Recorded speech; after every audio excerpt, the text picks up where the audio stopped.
விஜய் எவ்வளோ மீட்டிங் நடத்தியிருக்காரு, எவ்வளோ நிகழ்ச்சி பண்ணியிருக்காரு. எங்கேயுமே விபத்து நடக்கல, அசம்பாவிதம் நடக்கல.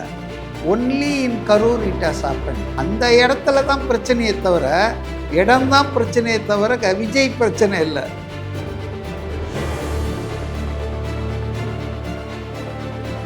சரி, இப்போ என்ன விஜய்க்கு மைனஸாக சொல்கிறாங்கன்னா, அவர் பாட்டுக்கு வராரு, ஒரு 10 நிமிஷம் பேசுகிறாரு, டயலாக் எழுதி கொடுத்துட்றாங்க, அந்த மாதிரி பேசிட்டு போயிடாரு, மக்களோட ரியாலிட்டிக்கு வந்து பேச மாட்டிருக்காருன்ற மாதிரி குற்றச்சாட்டுகள் வந்து. விஜய்க்கு இருக்கிற இம்மென்ஸ் பாப்புலாரிட்டி, மீடியா கவனம், காசு கொடுத்தா கூட கிடைக்காது இந்த மீடியா கவனம். இதெல்லாம் அவர் ப்ராப்பராக யூட்டிலைஸ் பண்ணார்னா he will easily reach the every household.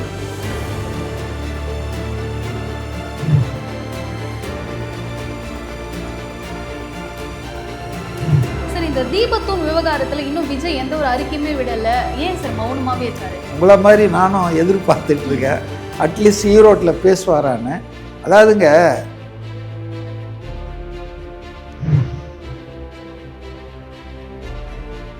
அரசியல் அலசல் நேயர்களுக்கு வணக்கம். நம்முடைய சிறப்பு நேர்காணலில் இணைந்திருப்பவர் அரசியல் விமர்சகர் திரு மதிவாணன் அவர்கள். வணக்கம் சார். வணக்கம் சார். தற்பொழுது ஈரோட்டில் தாவேக்காவுடைய பொதுக்கூட்டம் நடைபெற போகுது. அதுக்கு ஏற்பாடுகள் தடபுடலாக போயிட்டு இருக்கு. கரூருக்கு அப்புறம் இப்போ தமிழகத்தில் ஈரோட்டில் இப்போ நடக்க போகுது. அதுக்கான ஏற்பாடுகள் எப்படி பண்ணியிருக்காங்க? கரூரில் நடந்த அசம்பாவிதங்கள் எதுவும் ஈரோட்டில் நடக்காதா? அப்படி விஜய் இந்த பொதுக்கூட்டத்தில் என்ன பேசுவார்னு நீங்கள் எதிர்பார்க்குறீங்க சார்? அது அவர் பேசின பிறகு தான் தெரியும் என்ன பேசுவார். நான் ஒன்றும் அவருடைய ஸ்பீச் ரைட்டர் இல்லை, அதனால் அவர் என்ன பேசுவார்னு எனக்கு தெரியாது. ஆனால் ஒரு ஒப்பீனியன் கிரியேட் ஆகிறது என்னென்னா, விஜய் கூட்டம்னா ஏதாவது அசம்பாவிதம் நடக்கும், நாளைக்கு அசம்பாவிதம் நடக்காமல் இருக்குமா அப்படின்னு ஊடகத்தில் இருக்கிற எல்லாருமே பேசுகிறாங்க. இது தவறான ஒரு நரேஷன் நினைக்கிறேன். ஏன்னா விஜய் எவ்வளோ மீட்டிங் நடத்தியிருக்காரு, எவ்வளோ நிகழ்ச்சி பண்ணியிருக்காரு. எங்கேயுமே விபத்து நடக்கல, அசம்பாவிதம் நடக்கல. Only in Karur it has happened. எதனால சார்? அதனால தான் அந்த இடத்துல தான் பிரச்சனையே தவிர, இடம்தான் பிரச்சனையே தவிர விஜய் பிரச்சனை இல்லை. You understand my point? அதனால் இப்போ ஈரோடில் அசம்பாவிதம் நடக்காமல் இருக்குன்னா ஒரு நரேஷனை கிரியேட் பண்ணுறாங்க. ஏதோ இவர் வந்தால், இப்போ இன்னைக்கு கூட கேள்விப்பட்டேன், ஸ்கூல்லாம் லீவ் விட்டுருக்காங்களாம். இதெல்லாம் தேவையாங்க? ஏதோ மழையா, ஏதோ புயலாக வந்தால் அதெல்லாம் ரைட்டு. இப்போ என்ன கிரியேட் பண்ண விரும்புகிறாங்க லோக்கல் அட்மினிஸ்ட்ரேஷன், போலீஸ், கவர்மெண்ட்லாம்? விஜய் வந்தாங்க ஏதோ ஒரு பெரிய தவறு, ஏதாவது மக்களுக்கு பாதுகாப்பு இல்லாத விஷயம் நடக்கும், அதனால் கடையை மூடுங்க, இதை பண்ணுங்கன்னு தேவையில்லாமல் டென்ஷனை இவங்களே பண்ணுறாங்க. அதனால் இது உண்மை இல்லை. விஜய் எவ்வளோ நிகழ்ச்சி பங்கேற்றிருக்கிறாரு, எவ்வளோ இன்டோர் அவுட்டோர் நிகழ்ச்சியெல்லாம் நம்ம பார்த்துருக்கோம். தேர்தல் பரப்புரை திருச்சியிலேருந்து அவர் மரக்கடை, ஏர்போர்ட்லேருந்து மரக்கடை போகிறதுக்கு 6 மணி நேரம் ஆச்சுனாங்க. அவ்வளோ கூட்டம். அதுக்கப்புறம் அரியலூர் போனார், அப்புறம் நாமக்கல், அப்புறம் வந்து நாகப்பட்டினம், திருவாரூர், எவ்வளோ இடம் போனார். எங்கேயும் பிரச்சனை இல்லை. அதை விட லட்சக்கணக்கான மக்கள் கூடிய விக்கிரவாண்டி மாநாடு, அதே போல் மதுரை மாநாடு, அங்கேயும் எந்த அசம்பாவிதமும் நடக்கலை. அப்போ விஜய் கூட்டம்னாலே அசம்பாவிதம் வந்துடும் ஒரு அசம்ஷன், அசியூம் பண்ணிக்கிறது எப்படி? இது ஒரு திட்டமிட்ட ஒரு சித்தரிப்புன்னு தான் நினைக்கிறேன். அதெல்லாம் ஒன்றும் கிடையாதுங்க. அங்கே கரூரில் போலீஸ் ஹஸ் ஃபெயில்டு. அப்புறம் சில விஷமிகள் வந்து உள்ளே புகுந்து ஏதோ பண்ணியிருக்காங்கன்னு நினைக்கிறேன். மற்றபடி அது ஒன்றும் அசம்பாவிதமோ அல்லது அது ஒரு விபத்தோ ஆக்சிடெண்ட்டோ இல்லைன்றதை நானும் இப்போ உணர்றேன். சரி, இப்போ என்ன விஜய்க்கு மைனஸாக சொல்கிறாங்கன்னா, அவர் பாட்டுக்கு வராரு, ஒரு 10 நிமிஷம் பேசுகிறாரு, டயலாக் எழுதி கொடுத்துட்றாங்க, அந்த மாதிரி பேசிட்டு போயிடாரு, மக்களோட ரியாலிட்டிக்கு வந்து பேச மாட்டிருக்காருன்ற மாதிரி குற்றச்சாட்டுகள் வந்திருக்கு சார் விஜய் மேலே. இதை எப்படி பார்க்குறீங்க? குற்றச்சாட்டுன்னு சொல்ல முடியாது. அவர் மேலே என்ன ஊழல் குற்றச்சாட்டா, சொத்து அபகரிப்பா, அதெல்லாம் திமுக அமைச்சர்கள் மேலே இருக்குது. நிறைய எதிர்பார்க்குறாங்க, அது வந்து நடக்கலைன்னு கொஞ்சம் ஏமாற்றம் அடைகிறாங்க. அதாவது மக்கள் எதிர்பார்க்கறது நிறைய விஷயங்கள் விஜய் பேசுவார் செய்வார்னு எதிர்பார்க்குறாங்க. அதுக்கேற்ற மாதிரி இவர் பேசலைன்னு ஒரு ஏமாற்றம் வருது. இப்போ நான் கூட உங்ககிட்ட ஃப்ராங்காக சொல்கிறேன், பாண்டிச்சேரி அவருடைய பேச்சில் ரொம்ப ஏமாற்றம் அடைஞ்சேன். என்ன இது இப்படி ஒரு மாதிரி போயிடுச்சு அப்படின்னு. அதனால் அவர்கிட்ட நிறைய எதிர்பார்க்குறாங்க ஜனங்க, அதை அவர் ஃபுல்ஃபில் பண்ணலைன்னா ஏமாற்றம் வருது. இது ஏதோ குற்றச்சாட்டு, புகார் அப்படின்னு பெரிய வார்த்தையெல்லாம் வேணாம். அதுக்கு காரணம் என்னென்னா, விஜய்க்கு வந்து அரசியல் வியூகம், வகுக்கிறதுன்னு ஒரு ஆளை வச்சுருக்காரு. அதே போல் ஸ்பீச் ரைட்டர்ஸ் கண்டிப்பாக இருப்பாங்க. இப்போ நம்ம முதல்வர் கூட திருவண்ணாமலையில் பார்த்தீங்களா, அவரும் எல்லாம் ஒரே இந்த வார்த்தைகள்லாம் விட்டார், டயலாக்லாம் விட்டார், பஞ்சு டயலாக்லாம் விட்டார். அது மாதிரி முக்கியமான தலைவர்கள் எல்லாருமே கொஞ்சம் ஸ்பீச் யாராவது எழுதி கொடுப்பாங்க, அதை தான் பார்ப்பாங்க, பேசுவாங்க. சில பேர் தான் எக்ஸ்டம்போரில் பேசுவாங்க, அதாவது எந்த ரெஃபரன்ஸும் இல்லாமல் அப்படி பேசுவது. அது எல்லாருக்கும் வராது, தேவையும் இல்லை. பேச்சு திறமை, பேச்சாற்றல், மேடை பேச்சு என்பது ஒரு ஆடட் அட்வான்டேஜ். ஒரு அரசியல்வாதிக்கு அது அடிப்படை தேவையில்லை, ஆனால் it has an added advantage. மக்களுக்கு கம்யூனிகேட் பண்ணலாம் உங்களுடைய கருத்துக்களை. ஸோ காமராஜர்லாம் இருந்தார் 9 வருஷம் தமிழ்நாட்டை முதல்வராக. அவர்லாம் ரொம்ப பெரிய மேடை பேச்சாளர் இல்லை, அடுக்கு மொழியில் பேசுகிற ஆள்லாம் கிடையாது. 2 வார்த்தை தான் ஆகட்டும் பார்க்கலான்னு வர, அவ்வளோதான். கலோக்கியல் லாங்குவேஜில் பேசுவாங்க. இப்போது விஜய் நான் என்ன நினைக்கிறேன்னா, அவர் என்ன பண்ணார் என்ன பண்ணல பழைய கதையெல்லாம் பேசாமல், இந்த ஈரோடு மாவட்டத்தில் அந்த பெருந்துறைக்கு அருகில் நடத்துகிறாங்க இல்லையா, ரொம்ப கேப்புக்கு அப்புறம் தமிழ்நாட்டில் அவங்க பேச போகிறாங்க. அதில் சில விஷயங்களை அவர் கண்டிப்பாக பேசணும் அப்படின்னு நான் நினைக்கிறேன். அதில் ஒன்று என்னென்னா, திமுக கழகம் அந்த ஆட்சி ஊழலில் மூழ்கிட்டு இருக்குதுன்னு ஒரு வரியில் சொன்னால் போதாது. அதை தான் எல்லாரும் சொல்கிறாங்க, ஊழல் மிகுந்த ஆட்சி, ஊழலற்ற நிர்வாகத்தை தாவேகா கொடுக்கும்னு மக்கள் நம்புகிறாங்க. அது எல்லாருக்கும் தெரிஞ்சுது. ஆனால் கான்க்ரீட்டாக சில விஷயங்களை சொல்லணும். உதாரணத்துக்கு இப்போ KN நேரு இருக்கார், அவர் ஒரு மூத்த அமைச்சர். அவர் மேலே 2 புகாரை இடி சொல்லியிருக்கு. என்ஃபோர்ஸ்மெண்ட் டைரக்டரேட்டு தமிழ்நாடு போலீஸ் எஃப்ஐஆர் ஃபைல் பண்ணோன்ற அளவுக்கு சொல்கிறாங்க. ஒன்று உங்களுக்கு தெரியும், 2 மாதத்துக்கு முன்னால் இந்த முனிசிபல் அட்மினிஸ்ட்ரேஷன் துறையில் வேலை வாய்ப்புகளுக்கு பணம் வாங்கினாங்க. எந்த அளவுக்குன்னா, ஒரு 30 லட்சம் 35 லட்சம் அசிஸ்டன்ட் இன்ஜினியர் போஸ்ட்டை ஃபில்அப் பண்ணுறதுக்கு இப்படி ஒரு 800 கோடி ரூபாய் அங்கே லஞ்சம் புரண்டு இருக்கு அந்த பணி நியமனத்தில்.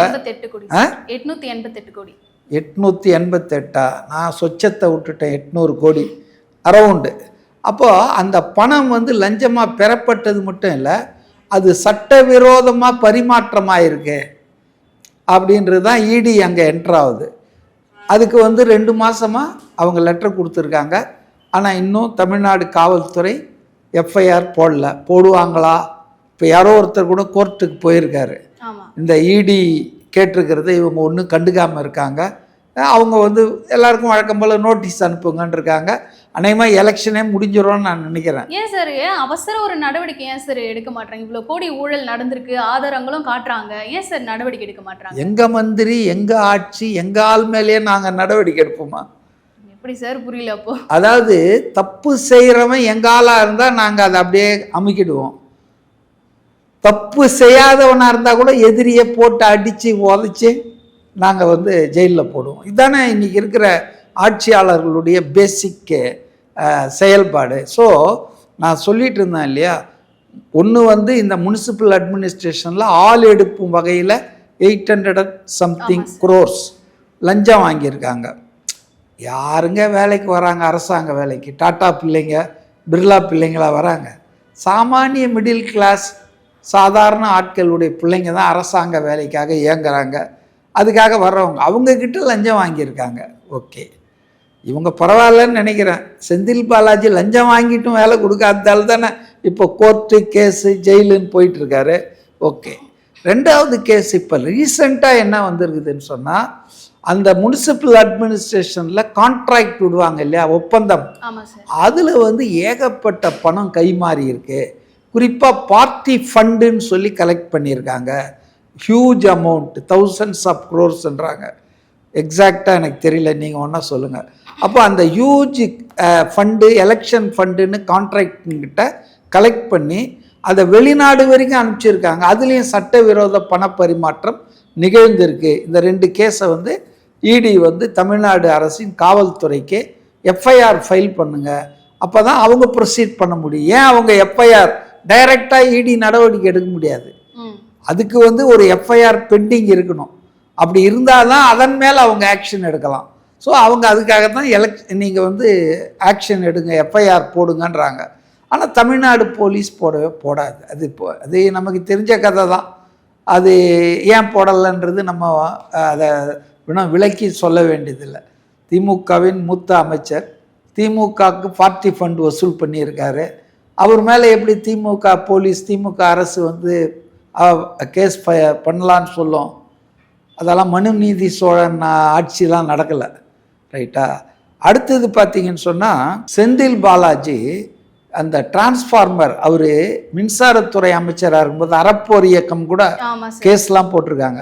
இந்த டிரான்ஸ்ஃபார்மர் வாங்கின அதில் பெரும் ஊழல் பண்ணி விதிகளுக்கு புறம்பா 3 பேர் வந்து டெண்டர் வந்து சேம் அமௌண்ட் கோட் பண்ணியிருக்காங்க. சேம் அமௌண்ட் கோட் பண்ணால் சாதாரணமாக அதை கேன்சல் பண்ணிடணும் அந்த டெண்டரை, அரசு விதிகளின்படி. ஏன்னா லோயஸ்ட் அமௌண்ட்டு கோட் பண்ணுறவனுக்கு தான் அவார்டு பண்ணணும். அப்போ இது வந்து சேம் அமௌண்ட்டு சொல்லி வச்ச மாதிரி பண்ணியிருக்காங்க. அப்போ பண்ணக்கூடாது. ஆனால் செந்தில் பாலாஜி என்ன பண்ணியிருக்காருன்னா அந்த ஃபுல் கான்ட்ராக்டே 3ஆக பிரித்து 3 பேர் கொடுத்துருக்காரு. இதில் வந்து மிகப்பெரிய அளவுக்கு பணம் வந்து கையாடப்பட்டிருக்கிறது. அதை வந்து நடவடிக்கை எடுக்கணும்னு இப்போ பொதுவாக வழக்கெல்லாம் போயிட்டுருக்குன்னு வச்சுங்க. இப்போ இது மாதிரி கான்க்ரீட்டான கரப்ஷன் சார்ஜஸை பொதுமக்களிடையே விஜய் பேசணும்னு நான் நினைக்கிறேன். தாவேகாவினர் அதை எடுத்து விசாரணை பண்ணு, எஃப்ஐஆரை நீ போடுன்னு சொல்லி அதுக்கு ஒரு போராட்டம் நடத்தணும் மாநிலம் பூரா. அப்போ தானேங்க அவங்க ஒரு எதிர்கட்சின்னு சொன்னாலே ஆளும் கட்சியினுடைய தவறுகளை அதன் தலைவர் ஒரு வரி பேசிட்டு போனால் முடியாது. It has to reach the masses. அப்போ கீழே இருக்கிற யூனிட்ஸு, கட்சி கிளைகள், நகர கிளைகள் ஆக்டிவேட் ஆகணும். அப்போ அதுக்கு ஒரு போராட்டம். போலீஸ் வந்து அடக்குமுறை பண்ணோம், போலீஸ் வந்து ஜெயிலில் போடுவான், அதெல்லாம் பார்ட் ஆஃப் த கேம் தான். இதெல்லாம் பார்க்காம அரசியலில் ஜெயிக்க முடியாது. அதுவும் தாவேக்கான கொஞ்சம் ஸ்பெஷல் ட்ரீட்மெண்ட்டே கொடுப்பான் போலீஸு. நான் என்ன சொல்ல வரேன்னா, இந்த மாநிலத்தின் மக்கள் பணம் எப்படி சூறையாடப்படுகிறது, கொள்ளையிடப்படுகிறது. இப்போ உதாரணத்துக்கு உங்களுக்கு தெரியும், 4000 கோடி ரூபாய் கார்ப்பரேஷன் செலவு பண்ணிச்சு. எதுக்கு? மழை நீர் வடிகால்லாம் சரி பண்ணுறதுக்காக அப்படின்னாங்க. ஆனால் சின்ன மழை பெஞ்சாலே தக்காளி சாதம், சாம்பார் சாதத்தை கொடுக்குற நிலைமைக்கு வந்துட்டாங்க. அங்கங்கே மோட்டருங்களை வச்சு தண்ணி எடுக்கிறாங்க. அப்போது இந்த 4000 கோடி செலவு பண்ணல அப்படின்றது ப்ரூவ் ஆகுது. எங்கே போச்சு இந்த 4000 கோடி? இந்த திட்டத்துக்கான பணம் அந்த திட்டத்துக்கு செலவழிக்காமல் அந்த கான்ட்ராக்டர் சாப்பிட்டானா? இல்லை, அவனுக்கே வந்து 1000 கோடி 500 கோடி தான் போயிருக்கும். மற்றதெல்லாம் இடைத்தரகர்கள் மாதிரி உயர் அதிகாரிகள், ஆட்சியாளர்கள், கட்சி நிர்வாகிகள் பாக்கெட்டில் போட்டாங்க. இதுதான் நம்ம தமிழ்நாட்டை மட்டும் இல்லை, இந்தியாவையே சீரழிக்கிற பிரச்சனைகள் அப்படின்னு நீங்கள் எடுத்துக்கிட்டிங்கன்னா, ஒன்று வந்து இந்த மதம் ஆச்சரியங்களை தூண்டி விட்டு மக்களிடையே பிளவை ஏற்படுத்திட்டு இருக்கிற அந்த மதவாத அரசியல். இன்னொன்று ஊழல், எல்லாத்துலேயும் ஊழல். இப்போ மோடி அரசு பார்த்தீங்கன்னு சொன்னால் இப்போ லேட்டஸ்ட்டாக வந்திருக்குது என்னன்னா, இந்த நார்த் ஈஸ்டில் வடகிழக்கு மாநிலங்களில் குறிப்பாக அஸ்ஸாமில் இருந்து மட்டுமே கட்சி நிதின்னு சொல்லி யாரெல்லாம் கான்ட்ராக்ட் எடுக்கிறாங்களோ சென்ட்ரல் கவர்மெண்ட்டில் அவங்கக்கிட்டேருந்து 100 கோடி 200 கோடின்னு மிகப்பெரிய அளவுக்கு நிதி திரட்டப்பட்டிருக்கு. அப்போ உங்களுக்கு நிதி கொடுக்குறவன் அவன் என்ன, அவன் பாக்கெட்டில் இருந்தால் எடுத்து கொடுப்பான். எந்த திட்டத்துக்காக பணம் கிடைக்குதோ அந்த திட்டத்தில் செலவை கம்மி பண்ணிவிடுவான். இப்போ 4 மூட்டை சிமெண்ட்டு போடணுன்னா 2 மூட்டை சிமெண்ட்டை போட்டுருவான், அவ்வளோதான். அப்போ அதன் தரம் குறைந்து போயிடும். அப்போ அதனுடைய longevity of that bridge collapse ஆகும்.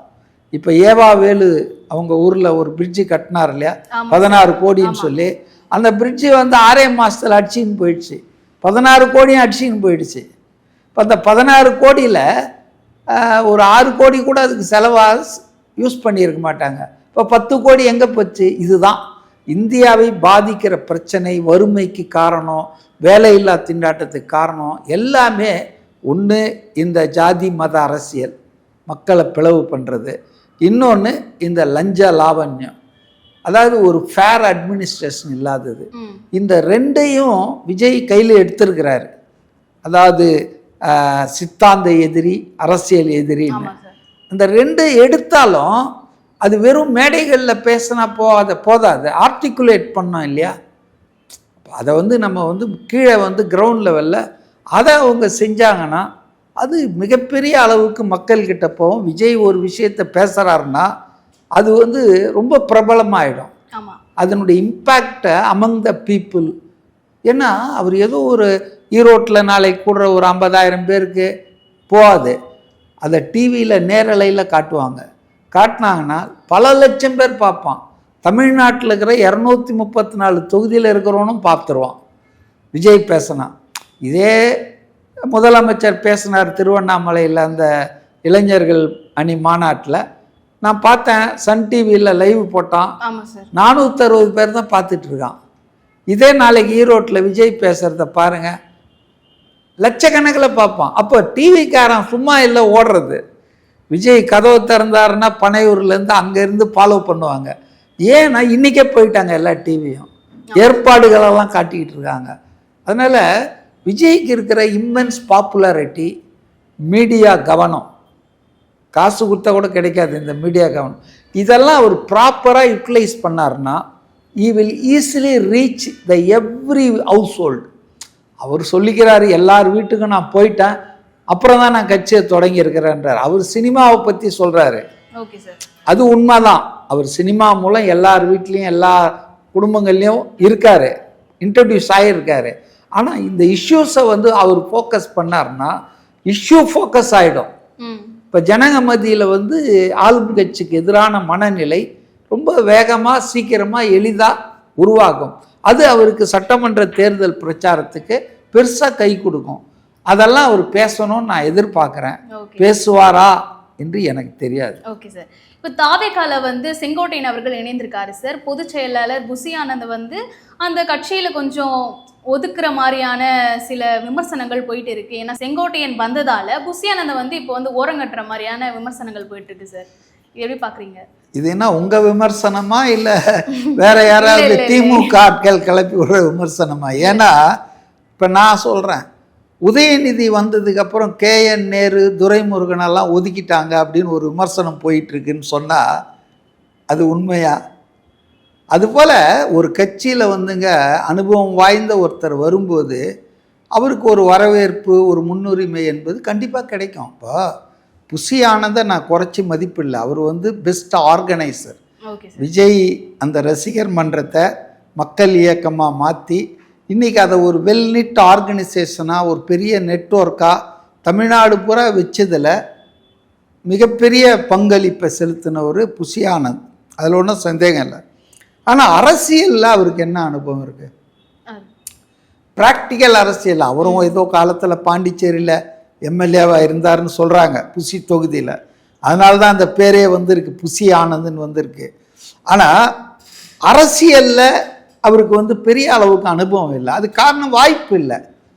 ஆனால் திரு செங்கோட்டையன் அவர்கள் வந்து 9 முறை சட்டமன்ற உறுப்பினராக இருந்திருக்காரு, பழுத்த அனுபவம். குறிப்பாக ஈரோடு மாவட்ட செயலாளராக அதிமுகவில் பல காலம் பணியாற்றியிருக்கிறார். அது மட்டும் இல்லை, அதிமுகவில் ஒரு முக்கியமான மாநில நிர்வாகியாக இருந்திருக்காரு. அமைச்சராக இருந்தபோது ஈரோடுக்கு பொறுப்பான ஒரு அமைச்சராகவும் செயல்பட்டிருக்கார். ஸோ அவருக்கு இருக்கிற அனுபவம் வந்து அநேகமாக இன்னைக்கு தேதியில் தாவேகால யாருக்குமே கிடையாது. அப்போ இப்படிப்பட்ட ஒரு அனுபவம் வாய்ந்த ஒரு அரசியல்வாதி, ஒரு வயசு 77, புசி ஆனந்துக்கு 60 கூட இருக்காதுன்னு நினைக்கிறேன். அப்போ வயசாலையும் அனுபவத்தாலையும் ஆற்றலாலையும் வந்து பன்மடங்கு பெரிய ஆள் ஒரு ஆள் நம்ம கட்சிக்கு வரும்போது அவரை தலையில் தூக்கி வச்சு கொண்டாடணும் நம்ம. ஏன்னா நம்மளை என்ன சொல்லிட்டு இருக்காங்கன்னா, தற்குறிகள், ரசிகர் பட்டாளம், அரசியல் ஞானம் இல்லாதவர்கள் அப்படின்னு சொல்லிட்டு இருக்காங்க. அப்போ நம்மை நோக்கி ஒரு அனுபவஸ்தர் வரும்போது நமக்கு எவ்வளோ பெரிய கிரெடிட் கிடைக்குது, எவ்வளோ அவரை அதனால தான் விஜய் யாருக்குமே செய்யாத ஒன்று செஞ்சார், காணொளி போட்டார். 1 நிமிஷம் 1.5 நிமிஷம் தான் இருக்கும். இருந்தாலும் செங்கோட்டையனை வரவேற்று அவருடைய அனுபவம் நம்ம கட்சியின் வளர்ச்சிக்கு பயன்படும் அப்படின்னு போட்டார். ஸோ அவரை எல்லாரும் அந்த கட்சியில் வந்து அக்னாலேஜ் பண்ணுறாங்க, அவருடைய எக்ஸ்பீரியன்ஸ், ஏஜ், அதெல்லாம். அதனால் வந்து இந்த மாதிரி சில்லற விஷயங்கள்லாம் சிண்டு முடிகிற வேலை இதெல்லாம் அந்த மாதிரிலாம் இல்லை அந்த கட்சியில். அந்த கட்சிங்க வந்து ப்ராக்டிக்கலாக பார்த்திங்கன்னா 1 மேன் பார்ட்டி. அது அங்கே எல்லாமும் விஜயினுடைய முடிவு தான். அப்படி இருக்கும்போது அங்கே எல்லாருமே விஜயினுடைய தலைமையை ஏற்றுக்கொண்டவர்கள் தான். அதில் வந்து ஒதுக்கப்படுவது, நிராகரிக்கப்படுவது அதெல்லாம் சும்மா கட்டுக்கதைகள், கிளப்பி விட்றானுங்க. சரி, இப்போ செங்கோட்டையன் கூடவே சேர்ந்து இன்னும் 4 அமைச்சர்கள் வர போறாங்க. அது முக்கிய அமைச்சர்கள் வர போறாங்க. முன்னாள் முக்கிய அமைச்சர்கள் வர போறாங்கன்ற மாதிரி தகவல்கள் வந்துருக்கு சார். யார் யாரா இருப்பாங்க சார்? தெரியலையே, அவர் சொல்ல மாட்டேன்றாரு. வெள்ளித்திரையில் நேரா நாளைக்கு பார்த்துங்க, பேர் சொல்ல மாட்டேன்றாரு. உங்களுக்கு யார் மேல எதிர்பார்ப்பு இருக்கு சார்? இல்லை, எனக்கு அந்த மாதிரி ஒன்றும் அந்த அளவுக்கு பரிச்சயம் இல்லை. அதிமுகவில் செங்கோட்டையன் யார்கிட்டலாம் தொடர்பில் இருக்கார். ஆனால் ஒன்று தெரியுது, எடப்பாடி மேலே நிறைய பேருக்கு அங்கே வந்து ஒரு இது இல்லை, விருப்பம் இல்லை. எடப்பாடி வந்து வழியே சரியில்லை இல்லையா. ஆக்சுவலாக வந்து உங்களுக்கு தெரியும்னு நினைக்கிறேன், ஜெயலலிதா இறந்த உடனே வந்து முதலமைச்சரை ஆக்கணும் யாருன்போது செங்கோட்டையனுக்கு தான் அந்த வாய்ப்பு முதல்ல போயிருக்கு. பட் செங்கோட்டையனால் சசிகலா அவங்க சொன்ன அந்த தொகையை வந்து புரட்ட முடியாதுன்னு சொல்லிட்டார் அவர். அதனால் வேண்டான்ட்டார். அடுத்த சான்ஸ் தான் இவருக்கு போச்சு, எடப்பாடிக்கு போச்சு. அதாவது ஓபிஎஸ் வந்து இடைக்காலமாக தான் இருந்தார், ரெகுலராக போடணுன்போது. அதனால் அவரை பொறுத்தவரையில், செங்கோட்டையனை பொறுத்தவரையில் ரொம்ப நல்ல மனிதர், பண்பாளர், ஆனால் பைசாலாம் சேர்க்காதவர்னு நான் நினைக்கிறேன். ஸோ இன்றைக்கி வந்து நிறைய பேர் அதிமுகவில் வந்து எடப்பாடியின் தலைமையை மனதளவில் ஏற்றுக்கல. சீனியர் சொல்லப்போனால், நீங்கள் செங்கோட்டையன் மாவட்ட செயலாளர் இருக்கும்போது எடப்பாடி வந்து கிளையோ பகுதியிலையோ செயலாளராக இருந்தவர். அதனால் வந்துங்க எடப்பாடியினுடைய அந்த ஒரு எலிவேஷன், முதல்வரானது, அப்புறம் கட்சிக்கு பொதுச் செயலாளரானது, இதெல்லாம் வந்து பல பேர் ரசிக்கலை, விரும்பலை. இருந்தாலும் இந்த கட்சியை, அந்த சின்னம் இதெல்லாம் இருக்கிறதால கூட இருக்காங்க. பட் இப்போ அவர் வந்து யாரும் வந்து எப்பவுமே அரசியல் கட்சியிலங்க நீங்கள் வெற்றியை கொடுத்துட்டே இருந்தால் தான் உங்களை வந்து ஆதரிப்பாங்க, உங்களை வந்து போற்றுவார்கள். இல்லைன்னு சொன்னால் அவங்க மேலே டவுட் வந்துடும், இவர் ஒன்றும் டெலிவரி பண்ண மாட்டார் போல இருக்க. இப்போ எந்த தேர்தலில் ஜெயிச்சிருக்கார் சொல்லுங்கள் நீங்கள்? பழனிசாமி எம்ஜிஆருக்கு அப்புறம் ஜெயலலிதா வந்து சண்டை போட்டு மேலே வந்தாங்க, புரியுதுங்களா? அது மாதிரி வந்து இவர் வந்து மேலே வரா மாதிரி நம்பிக்கை கூட இல்லையே. எதனால இல்லை சார்? இப்போ பொதுக்குழு கூட்டத்தில் கூட நல்லா பாசிட்டிவாக தான் பேசியிருந்தாங்க அமைச்சர்களும் சரி, பேசுகிறாங்க. அதெல்லாம் வெளிப்புற பேச்சுங்க. உள்ளே வந்து எல்லாருக்குமே வந்துங்க ஜெயிக்கணும், அதிகாரத்தில் இருக்கணும், ஆட்சியில் இருக்கணும். இதுதானே எல்லாருடைய அரசியல்வாதியினுடைய எய்ம். என்ன மக்கள் சேவையா? அதெல்லாம் ஒன்றும் கிடையாது, அதிகாரம். அப்போ அந்த அதிகாரம் வந்து இவர் கூட இருந்தால் கிடைக்காது போல இருக்க. அதிகாரம் விஜய் கூட போனால் கிடைக்கும் போல இருக்க. அவருக்கு மக்கள் செல்வாக்கு இருக்குது. அப்போ அங்கே போகலாம், அவ்வளோதான். சிங்கிங் ஷிப்பில் இருந்து குதிப்பாங்க இல்லையா, லைஃப் போட் போட்டுக்கிட்டு. அதுதான், வேற ஒன்றும் பெரிய கொள்கையெல்லாம் கிடையாதுங்க. அதாவது அவங்க யாரெல்லாம் வர நினைக்கிறாங்களோ அவங்கெல்லாம் இனி வந்து எடப்பாடியால் ஒரு வெற்றியை தேடி தர முடியாது, சட்டமன்ற தேர்தலோ நாடாளுமன்ற தேர்தலையோ. அதனால் அவரை போய் நம்பி போனால் ஒன்றும் பிரயோஜனம் இல்லை அப்படின்ற ஒன்று. ரெண்டாவது, இன்றைக்கி அதிமுக வந்து திமுக எதிர்ப்பை மையமான அரசியலாக வச்சு தான் வளர்ந்தது. எம்ஜிஆரும் சரி, ஜெயலலிதாவும் சரி, தீய சக்தி திமுக கருணாநிதின்னு சொல்லி தான் வளர்த்துருக்காங்க. ஸோ அவங்களுக்கு வந்து ஆப்ஷன் வந்து திமுகவுக்கு போக முடியாது. அதிருப்தி இருக்கிறவங்க சில பேர் போகலாம், அன்வர் ராஜான்றவங்க போனாங்க, மனோஜ் பாண்டியன்லாம் போகிறாங்க, இன்னும் 1-2 பேர் கூட போகலாம்.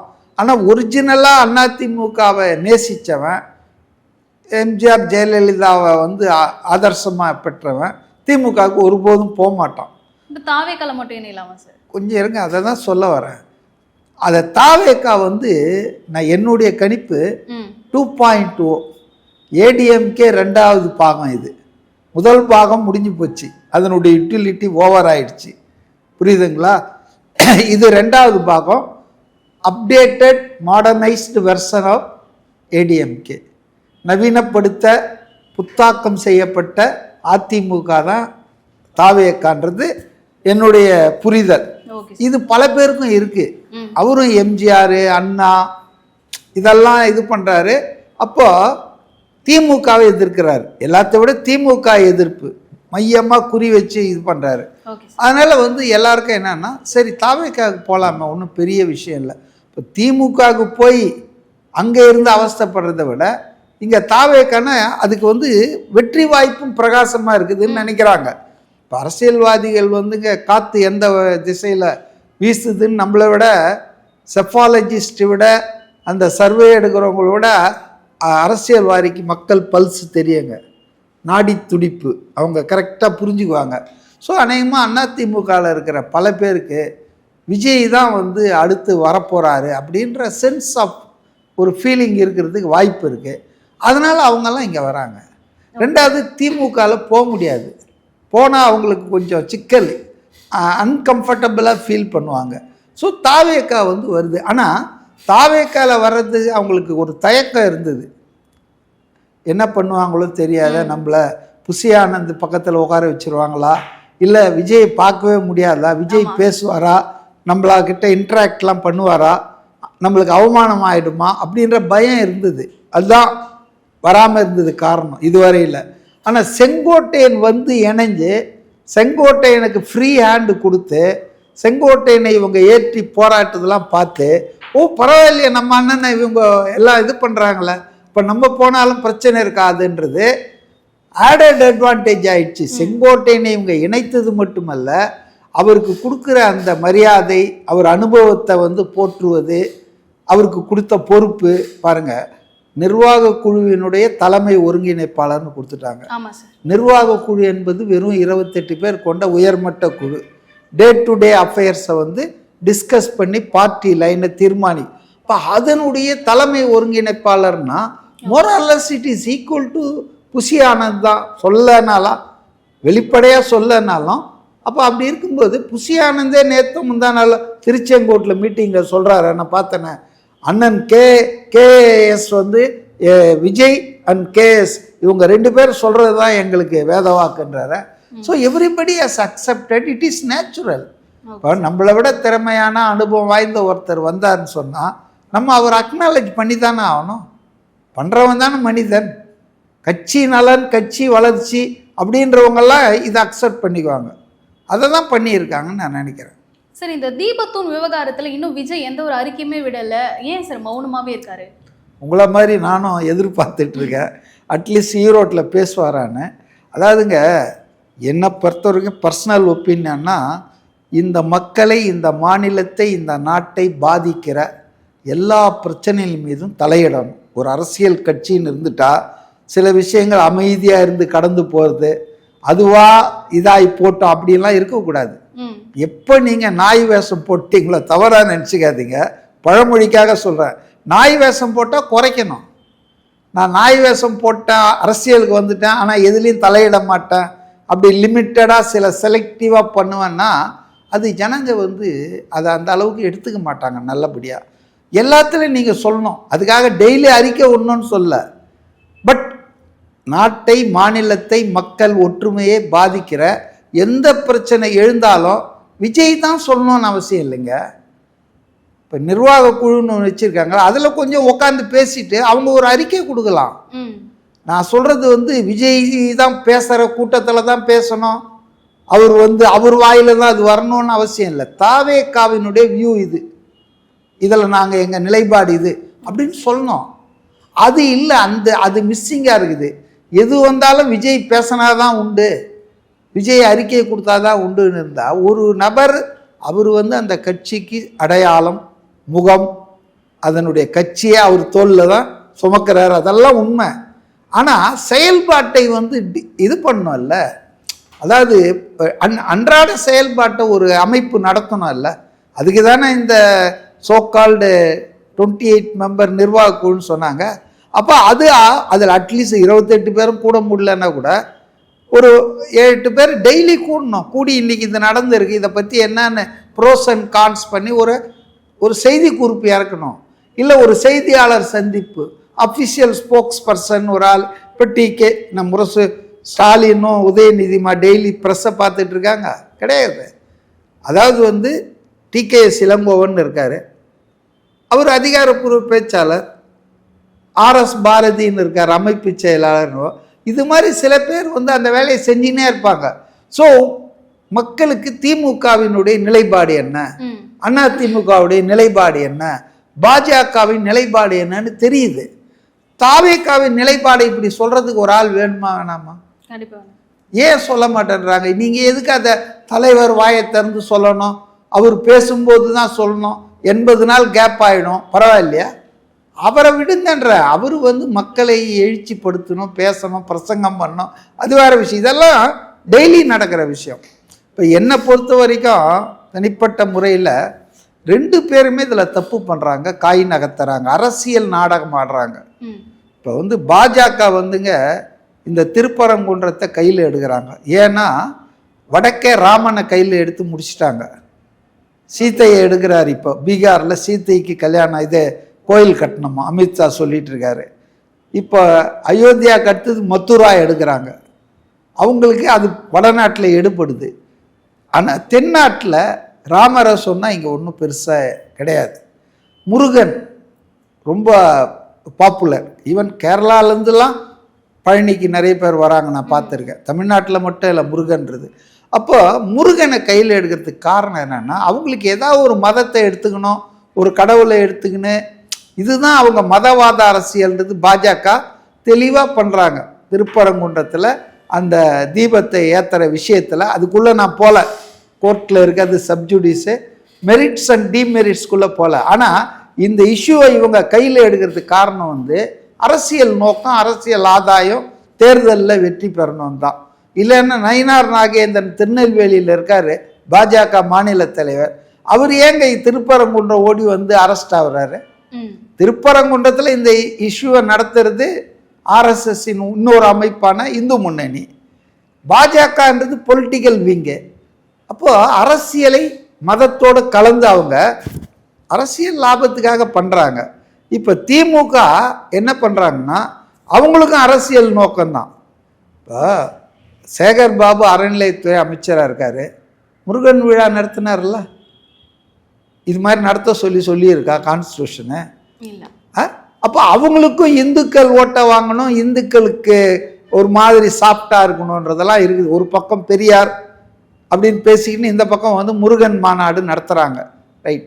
அப்போ இவங்க என்ன நினைக்கிறாங்கன்னா, பாஜக எதிர்ப்பு ஓட்டுன்றது தமிழ்நாட்டில் ஒரு பங்கு இருக்குங்க, சிறுபான்மையின ஆதரவும் வேணும். ஆகவே அவங்க இந்த இஷ்யூவை அவங்க நோக்கத்துக்காக இதை கலப்புறாங்க அல்லது அமைதியாக இருக்கிறாங்க. நான் கேட்குறேன், டிசம்பர் 1 அந்த தீர்ப்பு கொடுக்குறார் சுவாமிநாதன். அதுக்குள்ளே நான் போக விரும்பலை, ஏன்னா அது அப்பீல் அங்கே இங்கெல்லாம் போயிட்டுருக்கு. அந்த தீர்ப்பு பிடிக்கலன்னா ஆட்சியாளர்கள் என்ன பண்ணியிருக்கணும்? அதை எதிர்த்து மேல்முறையீடு பண்ணியிருக்கணும். உடனே இல்லை, ஏன் பண்ணலை? இதில் ஒரு பாலிடிக்ஸ் இருக்குது. இதில் பாஜகவும் திமுகவும் கண்ணாமூச்சி விளையாட்டு விளையாடுறாங்க. திமுக என்ன நினைக்குதுன்னா, பாஜகவை வளர்த்து விட்டோம்னா அது பெரிய கட்சியாக வந்தால் நமக்கு பலன், பொலிட்டிக்கல் டிவிடன். அதிமுகவை வந்து அது வீழ்த்தணும்னு, பாஜக வீழ்த்தணும்னு இவங்க மனதார நம்புறாங்க. இது இவங்க அரசியல் கேம். ஸோ இதில் வந்து நீங்கள் ஸ்டாண்ட் எடுக்கணும்னு ஒரு பக்கம் போகணும்னு நான் சொல்ல. இது மாதிரி விஷயங்களையாவது 2 பேரும் நாடகம் ஆடுறாங்க, மக்களின் மத உணர்வை அரசியல் லாபத்துக்காக கையாள பார்க்குறாங்கன்ற அந்த ஒரு ஸ்டாண்டாவது எடுக்கலாம் இல்லை? ஏன்னா நீங்கள் வந்து 2 பேருமே உங்கள் எதிரி, அரசியல் எதிரி, சித்தாந்த எதிரி. இவங்க 2 பேர் தான் இதில் மோதிக்கிட்டு இருக்காங்க. ஷேடோ பாக்ஸிங் தான் இது. என்னை பொறுத்த வரைக்கும் இது நேல் சண்டை தான். திருப்பரங்குன்றன்றது அரசியலுக்கு. பாஜக ஏன் அதுக்கு முக்கியத்துவம் கொடுக்குறாங்கன்னா, அவங்க தென் தமிழகத்தை குறி வச்சுட்டாங்க. அதில் இந்த சட்டமன்ற தேர்தலில் ஒரு 20-25 தொகுதியாவது பிடிக்கணும். அப்போ அதுக்கு மதுரை அந்த ஏரியாவில் தான் திருப்பரங்குன்றம் இருக்கு. அப்போ அப்படி அவங்க பொலிட்டிக்கல் அட்வான்டேஜுக்காக பண்ணுறாங்க. இதை வந்து வேடிக்கையே பார்த்துட்டு இருந்தால், அமைதியாக இருந்தால் அது எப்படி சரியாக இருக்க முடியும்? அதனால் நானும் உங்களை மாதிரி தான் விஜய்னு வேணாம், தாவேகா கட்சி தன் நிலைப்பாட்டை இது சம்பந்தமாக எப்போவோ தெரிவிச்சிருக்கணும். இன்னமும் தெரிவிக்காமல் இருப்பது என்பது சரியா இல்லை. சார் இப்போ ஹஜ் இல்லத்தை தொடங்கியிருக்காங்க திமுக. திடீர்னு நிறைய நலத்திட்டங்கள் எடுத்துட்டு வந்திருக்காங்க. எதுக்கு சார் சிறுபான்மையினர் ஓட்டுகளை கவர இந்த மாதிரியான விஷயங்களை பண்ணிட்டு இருக்காங்களா சார்? உங்களுக்கே தெரியுது, நல்லா சொல்லிட்டீங்க, கேள்வியும் நானே பதிலும் நானேன்னு. இப்போ சிறுபான்மையினர் ஓட்டை வந்து முழுமையாக நம்பி இருக்குது திமுக. அது சும்மா நம்பலைங்க. தொடர்ந்து 3 தேர்தலில் சிறுபான்மையினர் அந்த கட்சிக்கு தான் ஓட்டு போட்டிருக்காங்க. அப்போ இன்னைக்கு விஜயனுடைய வரவுக்கு பிறகு, அரசியல் நுழைவுக்கு பிறகு அதில் ஒரு பெரிய ஸ்பிளிட்டு வருதுங்க. அவரே ஒரு சிறுபான்மை மதத்தை சார்ந்தவர். அது இல்லாமல் பாஜக எதிர்ப்பு, திமுக எதிர்ப்பு என்ற ஒரு அரசியல் நிலைப்பாடு அவர் எடுக்கிறதால பெரும்பகுதி சிறுபான்மையருக்கு வந்து அவர் ஒரு அட்ராக்ஷனாக இருக்கார். ரெண்டாவது அவர் ஒரு மாற்றாக நினைக்கிறாங்க, மக்கள் பொதுவாக அவரை ஒரு மாற்றாக நினைக்கிறாங்க. இந்த 2 கட்சிகள் மேலே அவங்க எல்லாருக்கும் கொஞ்சம் குறை இருக்குது, ஒரு சலிப்பு இருக்குது, எத்தனை வருஷம்தான் இவங்க ஆளுவாங்கன்ட்டு. அப்போ இந்த மாதிரி பாசிட்டிவான விஷயங்களால் முழுமையாக மைனாரிட்டி ஓட்டு வந்துட்டு இருந்த திமுகவுக்கு இந்த தேர்தலில் அது வராது, சர்வ நிச்சயம். அதாவது குறைஞ்சது 50% ஓட்டாவது அதுக்கு வராமல் போகும். அப்போ இந்த 50% ஓட்டை தங்களுக்கே திரும்ப வர வைக்கணும்னா என்ன பண்ணணும்? அதுக்கு தான் இந்த ட்ராமாலாம். ஹஜ்ஜி யாத்திரைகள் தங்கிறதுக்காக அடிக்கல் நாட்டி இருக்காங்க, திறந்து வைக்கல. 4.25 வருஷமாக இதை பற்றி சிந்தனை இல்லை. 4 மாதத்தில் தேர்தல் வரப்போகுது, இப்போ அடிக்கல் நாட்டுறாங்க. புரியுதுங்களா? ரைட். அடுத்தது இப்போ குடும்ப பெண்களுக்கு உரிமை தொகையை இப்போ ஒரு இது பண்ணாங்களா, அதை பார்த்தீங்களா? எக்ஸ்பேண்ட் பண்ணாங்களா ஒரு 17 லட்சம் பேருக்கு. நேரு உள்ளரங்க விளையாட்டு இதில் இது பண்ணாங்களே. இதை ஏன் பண்ணுறாங்க? 4.25 வருஷம் கழிச்சு இன்னும் 4 மாதம் கூட கொடுக்க போகிறதில்ல. டிசம்பர் 15 இன்னும் ஆரம்பித்தாங்கன்னு நினைக்கிறேன். அநேகமாக ஜனவரி, பிப்ரவரி, மார்ச்சில் கொடுக்க முடியுமா? எலெக்ஷன் கமிஷன் அலோவ் பண்ணுவாங்களா என்னன்னு தெரியாது, நடத்தை விதிகள் வந்துடுச்சுன்னா. அப்போது எல்லாமே ஆல் ரோட்ஸ் லீட்ஸ் டு பாரிஸ்ன்னுவாங்க, ரோம்னுவாங்க. அதுபோல் எல்லாமே வந்து அவங்க பண்ணுற எல்லாமே இப்போ பார்த்தீங்கன்னா தேர்தல் ஆதாயத்துக்காக தான். அதில் ஒன்றும் சந்தேகமே இல்லை. டக்குன்னு ஒன்று விட்டார் பார்த்தீங்களா ஸ்டாலின்? என்ன சொன்னார்? இப்போ எக்ஸ்பேண்ட் பண்ணுறோம், 15 லட்சம் புதுசாக 17 லட்சம் சேர்த்துருக்கோம், இன்னும் கூட விடுபட்டவங்கள இன்னும் கூட நம்ம சேர்க்கலாம். அது மட்டும் இல்லாமல் இந்த உரிமை தொகையை கூட அதிகரிக்கும் எண்ணம் இருக்கிறது. எப்படி துண்டில் போடுறாங்க, நாங்கள் திரும்பி வந்தால் 1000, 2000 கூட ஆக்குவோம். ஏன்னா எடப்பாடி 1500 சொல்லி இருக்கிறாரு. இப்போ இது எல்லாமே இப்போ இன்னும் வேணாம், ஒரு சின்ன விஷயம் சொல்கிறேன். இந்த லேப்டாப் ஜெயலலிதா அம்மா கொடுத்துட்டு இருந்தாங்க கல்லூரி மாணவர்களுக்கு, அவங்களுக்கெல்லாம். அதை நிறுத்துந்து யார்? திமுக அரசு. இப்போ திடீர்னு லேப்டாப் கொடுக்குறோன்றாங்க மாணவர்களுக்கு. எல்லாமே வந்து தேர்தலுக்காக தாங்க, nothing but election. Okay sir, இறுதியான கேள்வி. ஈரோடு பொதுக்கூட்டத்தில் விஜய் அவர்கள் கூட்டணி பற்றி ஏதாவது பேசுவாரா சார்? மக்கள் எல்லாருமே எதிர்பார்ப்போடு இருக்காங்க, இல்லை தனித்தே போட்டியிடுவாரா? இல்லை, இதெல்லாம் ஏன் பொதுக்கூட்டத்தில் பேசணும்னு நினைக்கிறீங்க? ஏதோ ஒரு இடத்துல கூட்டணி பற்றி வாய் திறப்பாரா? இல்லை, இதெல்லாம் வந்து அறைக்குள்ளே பேச வேண்டிய விஷயங்கள்.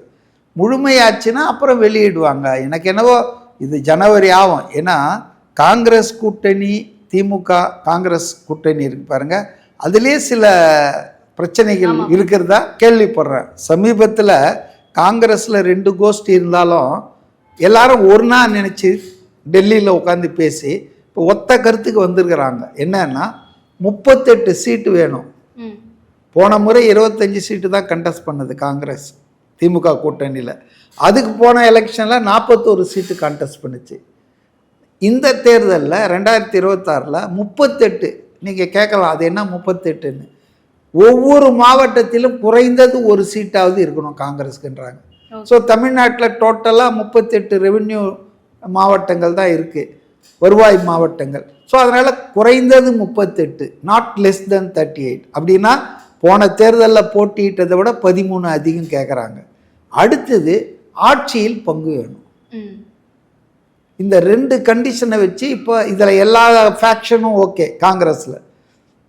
இதில் சரியாகலைன்னா தாவேக்காவுக்கு போகிறதுக்கு அவங்களுக்கு தயக்கம் இருக்காது. டிமாண்ட்ஸை வந்து இவங்க மீட் பண்ணல, அதனால் நாங்கள் போகிறோம். ஆனால் திமுக கூட்டணி எப்படி இருக்குன்னா நிலைமை, இன்றைக்கி அவங்க இன்னும் 2-3 பேரை உள்ளே வந்து சேர்க்கணும்னு நினைக்கிறாங்க. அப்போ அவங்களுக்கு எங்கேருந்து எடுத்து கொடுப்பாங்க? இருக்கிறவங்களுக்கே குறைக்கணும்னு நினைக்கிறாங்க. ஆனால் இருக்கிற எல்லா கட்சிகளும் போன தேர்தலை விட அதிகமாக வேணுன்றாங்க. இடதுசாரிகளாக இருக்கலாம், வேறு எல்லா கட்சிகளும் வந்து இன்றைக்கி பிசிகா எங்களுக்கு போன வாட்டி கம்மியாக கொடுத்தீங்க, இந்த வாட்டி அதிகமாகன்றாங்க. அப்போ நிச்சயமாக நேச்சுரலி எல்லாரையும் திருப்திப்படுத்த முடியாது. திமுகவில் அதிருப்தி அடைந்தவர்கள், தங்கள் எண்ணங்கள் ஈடேறாதவர்கள் நிச்சயமாக வேறு இடத்துக்கு போவாங்க. ஸோ இதெல்லாம் நடக்கிறதுக்கு வந்து எப்படியும் ஓரிரு மாதங்கள் ஆகலாம். Okay sir. அதனால் அப்புறம்தான் வந்து எலெக்ஷன் அந்த அலையன்ஸ் அது இது எல்லாம் வரக்கூடிய வாய்ப்பு இருக்குது. நான் இப்போ சொல்கிறேன் கேளுங்க, கூட்டணியே இல்லாமல் தனியாக கண்டெஸ்ட் பண்ணால் கூட 2 பாசிபிலிட்டி நடக்கும் விஜய்க்கு. ஒன்று, தனிப்பெரும் கட்சியாக வருவார், அறுதி பெரும்பான்மை கிடைக்காத இருக்கும், ஆனால் ஃபஸ்ட்டு பார்ட்டியாக இருக்கும். அதாவது ஆட்சி அமைக்க ஒரு 10-20 குறைவாக இருக்கலாம். அதிமுக கூட சேர்ந்து ஆட்சி அமைக்கிற அளவுக்கு வாய்ப்பு இருக்கலாம். அது போஸ்ட் எலெக்ஷனில் இது நடக்கலாம். இப்போ சேராத கூட்டணி தேர்தலுக்கு அப்புறம் நடக்கலாம். இது ஒரு ஆப்ஷன். இன்னொரு ஆப்ஷன் என்னன்னா, தனிப்பட்ட முறையிலேயே அதாவது அறுதி பெரும்பான்மை தாவேகாவுக்கு கிடைக்கலாம், அல்லது தாவேகா கூட்டணிக்கு கிடைக்கலாம். அதனால் விஜய்க்கு வந்து ஒரு நல்ல வாய்ப்பு இருக்குங்க. மக்கள்கிட்ட அவருக்கு வந்து நல்ல இது இருக்குது, செல்வாக்கு இருக்குது. அதை அவர் வர 4 மாதத்தில் எப்படி அதை பயன்படுத்தி அதை வந்து என்கேஷ் பண்ணி ஓட்டாக மாற்ற போகிறாரு அப்படின்றது தான் வந்து நம்ம பொறுத்து இருந்து பார்க்கணும். ஓகே சார், பல கருத்துக்களை தெளிவாக பகிர்ந்ததுக்காக ரொம்ப நன்றி சார்.